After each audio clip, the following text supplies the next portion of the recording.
Welcome to the Storytellers, the radio show and podcast that features those who choose to leave their mark on the world through the art of story. I'm your host, Grace Sammon. I look forward to our time together today. Now, let's meet our storyteller. Hello, storytellers. Today's guest is Isla Morley. She grew up in South Africa and during apartheid, which is a fascinating thing that we'll want to touch base on. She is the child of a British father and a fourth-generation South African mother. In 1994, she was the youngest magazine editor in all of South Africa. And then there was a life-changing event. She left culture, career, and kin for the man that she loved and moved to California. She has written 3 amazing books.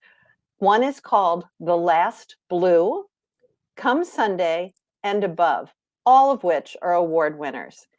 Isla now currently lives in California, but she has lived in amazingly diverse places. She's lived in London, Honolulu, and Cape Town in South Africa.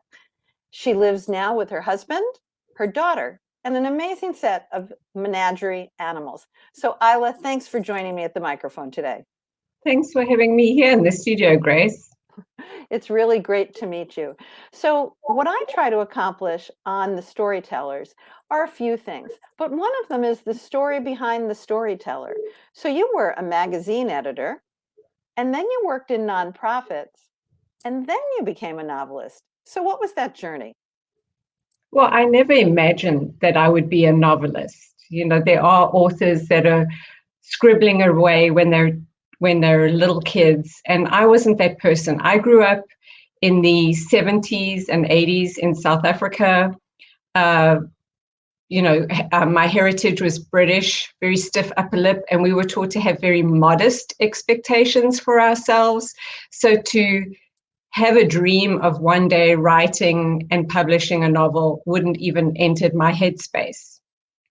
I was touring Europe after I graduated from university, and I came back to South Africa, and I answered a wanted ad for kind of like a Girl Friday, was what it was then, for this startup publishing company. And they figured out that I could write, not just make coffee. And pretty soon I just started rising up through the ranks. Because we were so short-staffed, I wore many hats. I was writing letters to the editor when I was, in fact, the editor of one of those magazines. And I used to write under a couple of pseudonyms, male pseudonyms, because the magazine was geared for men, 18 to 30-year-olds. It's like a young man's GQ.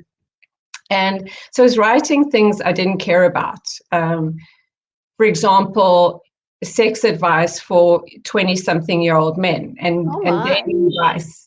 And although the work introduced me to a kind of discipline, and it fostered a curiosity that writers need to have, it was kind of soulless.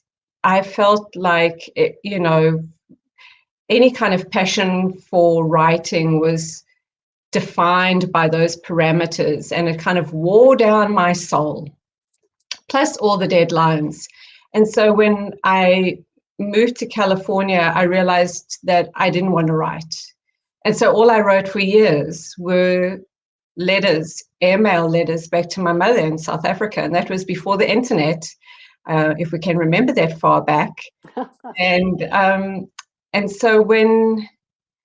So my heart has always been with helping others, and I had a fantastic opportunity to join an amazing team at the YWCA in Honolulu. And I ran a program called Dress for Success that was working with women that have financial hardships, predominantly women that were coming out of incarceration.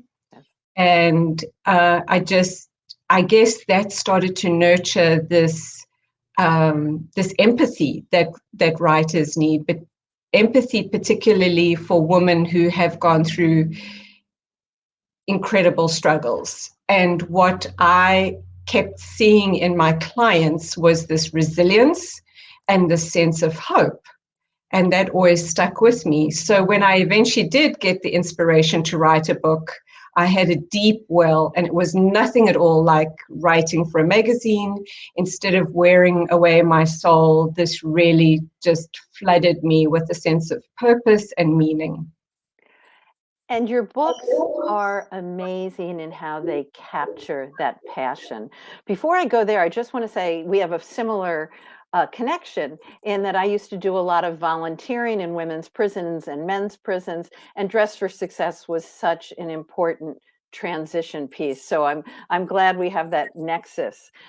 And your passion is one of the reasons I wanted you on the show, because I've read both Last Blue and Above. I haven't yet had the joy of Come Sunday, but I read a review and it was the review was lovely. It said, "You write luminous narrative that feeds a fiction addiction." And it was just exactly what I felt when I read your books. You have a way of capturing not only the language, but embedding us quickly into the story. There are many good stories, I feel. But then when I read a book that has both a good story and an incredible use of language, that's where magic happens for me as a reader. And I think you do that. Um, in your book Above, just give us the framework for that, because mostly Above takes place below. Yes, Above is what they would call a psychological thriller, although I didn't know I was writing in that genre. It's about a 17-year-old girl who's abducted by a survivalist who is convinced that the apocalypse is imminent. And he takes her into an abandoned Atlas F missile silo circa the Cold War, which is one of these engineering marvels. It's on the order of a space station, if you can visualize that, plummeting into the depths of the earth. And he's outfitted this to wait out the apocalypse. He's got seeds of every kind, he's got archives, but all he needed to round out this equipment is a fertile young woman with whom he plans to one day seed the new world. And so this is a struggle that Blythe must undergo. And it is really a journey about the nature of freedom. Initially, freedom for her is escaping the confines, finding a way to get out. And eventually, freedom is about how she chooses to think about her situation, how she's going to live a life of the mind. And this book was so heavily influenced by Viktor Frankl's landmark book, Man's Search for Meaning, in which he was incarcerated and everything had been taken from him, his family, his livelihood, his reputation, almost his hope. And while he was watching people drop every day, drop to their deaths, he understood that the ones that were surviving were those people that were not going to let their captors determine the narrative of their inner being. And so this is a story about how freedom works and about the nature of resiliency, about the power of forgiveness, and about the transformation of hope. You had me right from the beginning, and my heart was pounding the entire time. Just that whole understanding of how she was just walking along, and then her life as she knows it ends. So I highly recommend that book. I learned a lot from it. You research like crazy.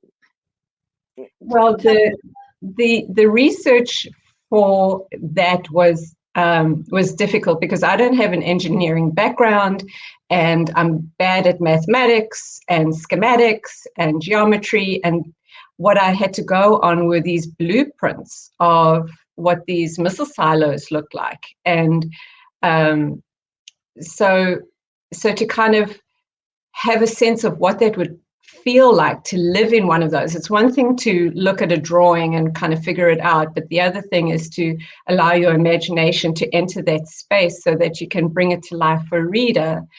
So that was part of my research, and the other research is having to do with Kansas. And I'm from South Africa, but my husband is from the Midwest, and that town of Lawrence and Eudora is where he was born and raised. So I was fortunate to take a couple of trips back and have real life experience bringing that environment to life.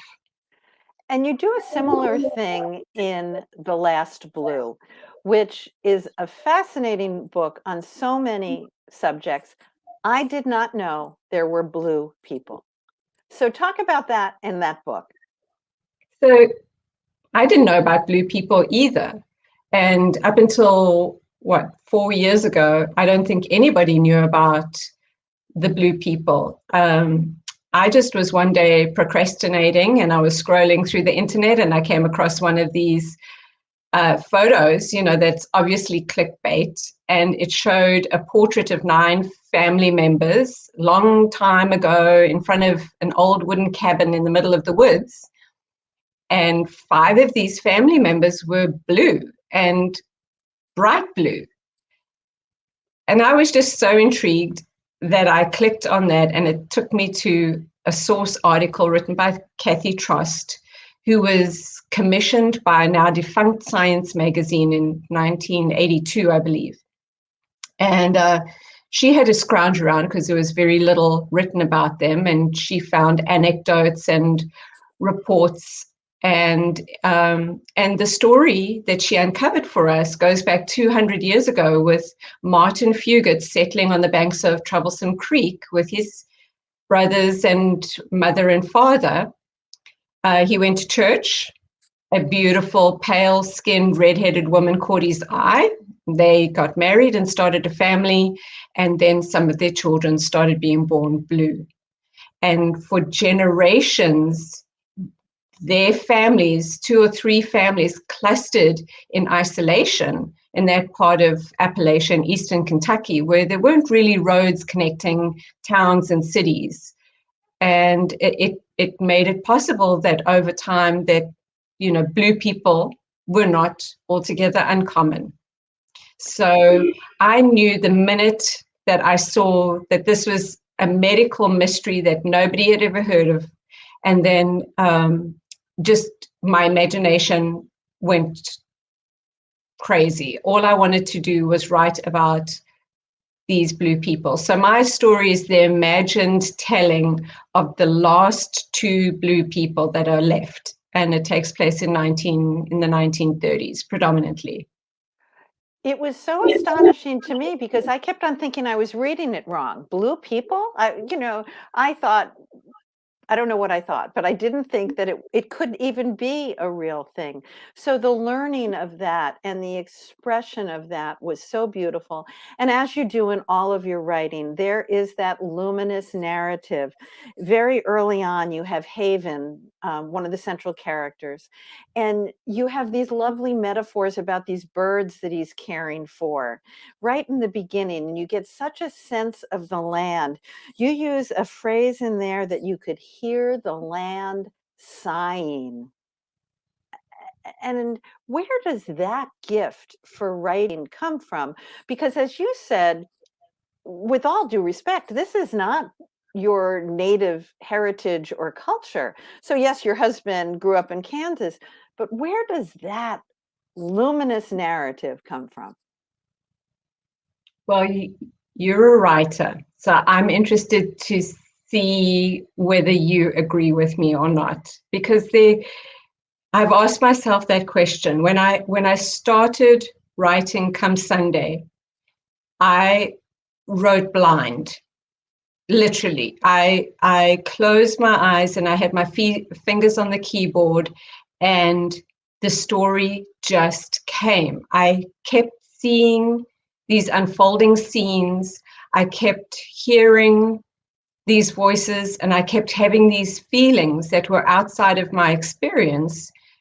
And I would describe it almost as if I'd put an antenna up into this invisible river that was coursing over my head.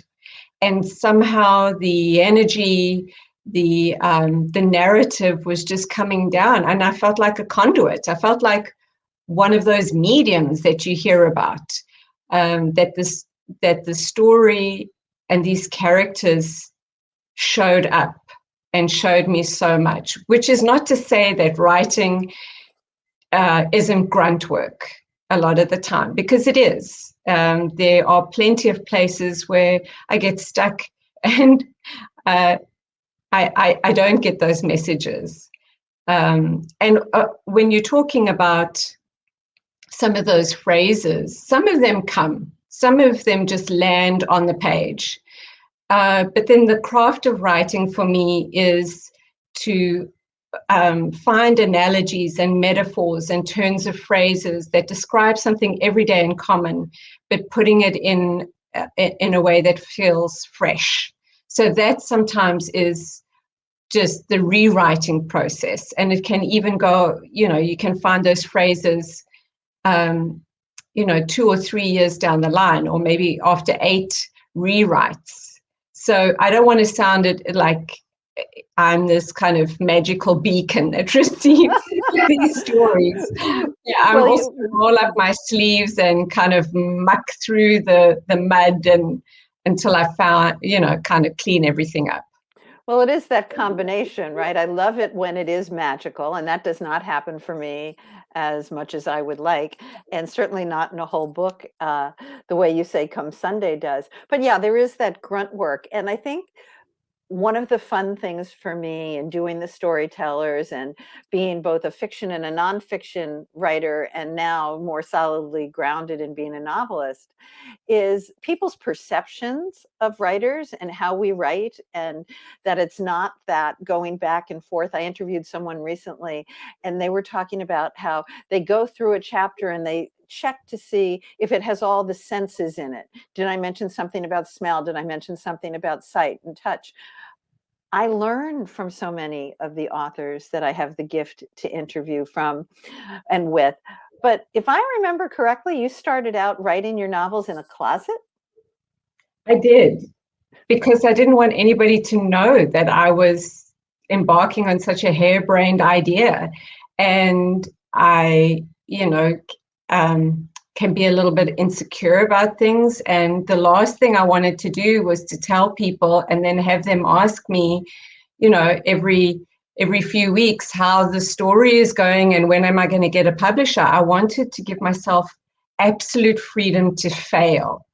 And when we moved back to California, my husband was appointed to a Methodist church, and we had the parsonage to ourselves.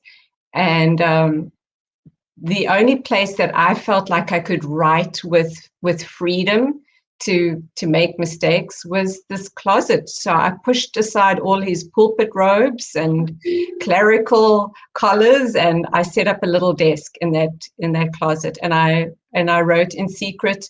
My husband knew, and but only after a year of writing did I even tell my best friend. I find that writing is the most naked thing I do.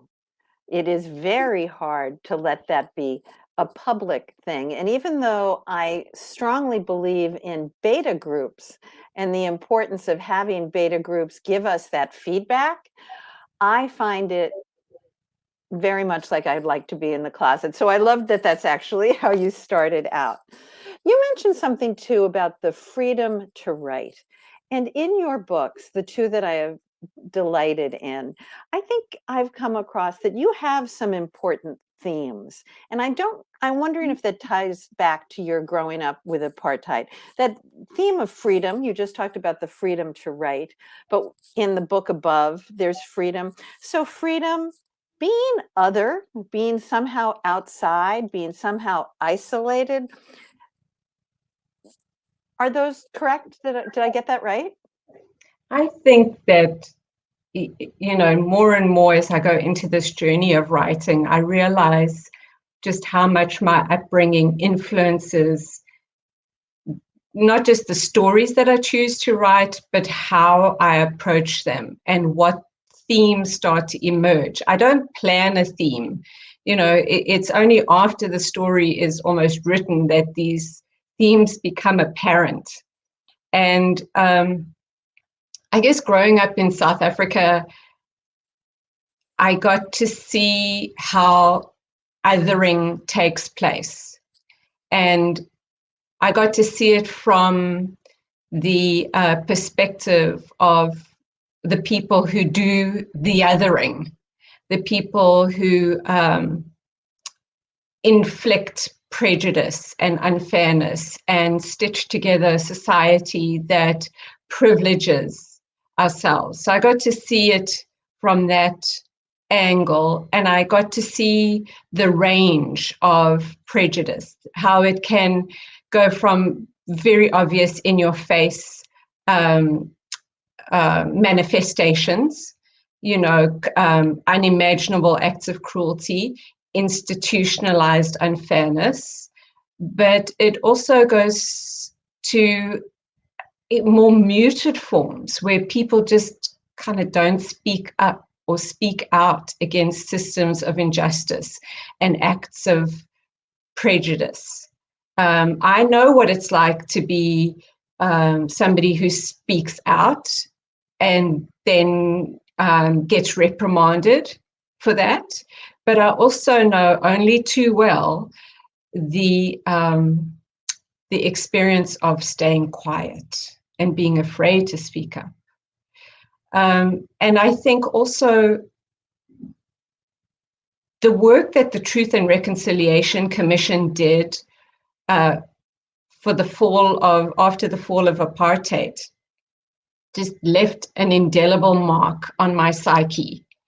The way they were able to bring together victim and perpetrator in the same room for women whose sons had been murdered in police custody, for her to stand in front of the man who took her son's life and then to be able to speak her truth, and for him to weep and beg for forgiveness, and then for her somehow to grant forgiveness and to embrace him and to participate in his transformation.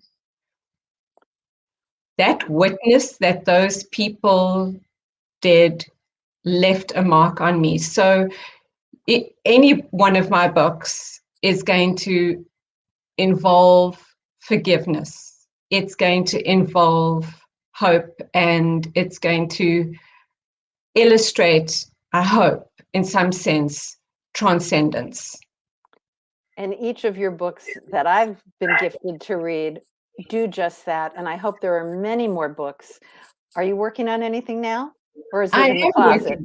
I'm in the closet. I got a bigger office now, but I am in the closet. I'm working on another story that is also inspired by a true story. This is based on a character, and it's going to take me to new places. It's going to be set in the south of England, just prior to the Normandy invasion. So, but it's early days. I take forever to write a story. I do as well, my friend. Thank you. So let's talk quickly about the pets, the menagerie. So we just, like everybody else in quarantine, we just got a little rescue puppy, and we have 3 cats. The Siamese is the sheriff of the house. He does the patrols and puts everybody in line. And then we've got several California desert tortoises, and miraculously, we've got a couple of babies from an adult female who had a hatch. She laid a clutch of eggs, and one of them hatched. So they're all in hibernation right now, and they've all chosen different rooms in the house in which to hibernate, and we'll see them again at the end of spring. I didn't know that either. So that's another wonderful thing I've learned about today. Isla, where can people find you? Well, everywhere online, I believe. Independent bookstores, Barnes and Noble, brick and mortar stores have the paperback that just came out about a month or two ago. And they can look for me on my website, which is islamorley.com. And so worth following and so worth reading. Isla, thank you for being such a great storyteller, and thanks for sharing the mic with me today. Thanks so much for having me. The Storytellers is copyrighted by Grace Sammon and Authors on the Air Global Radio Network. Thanks so much for listening. That concludes this episode of The Storytellers. I'm so glad you could be part of the story today. I hope you share the stories, tell your own, and come back for another episode. Because when our stories are told, everything changes. I'm Grace Sammon.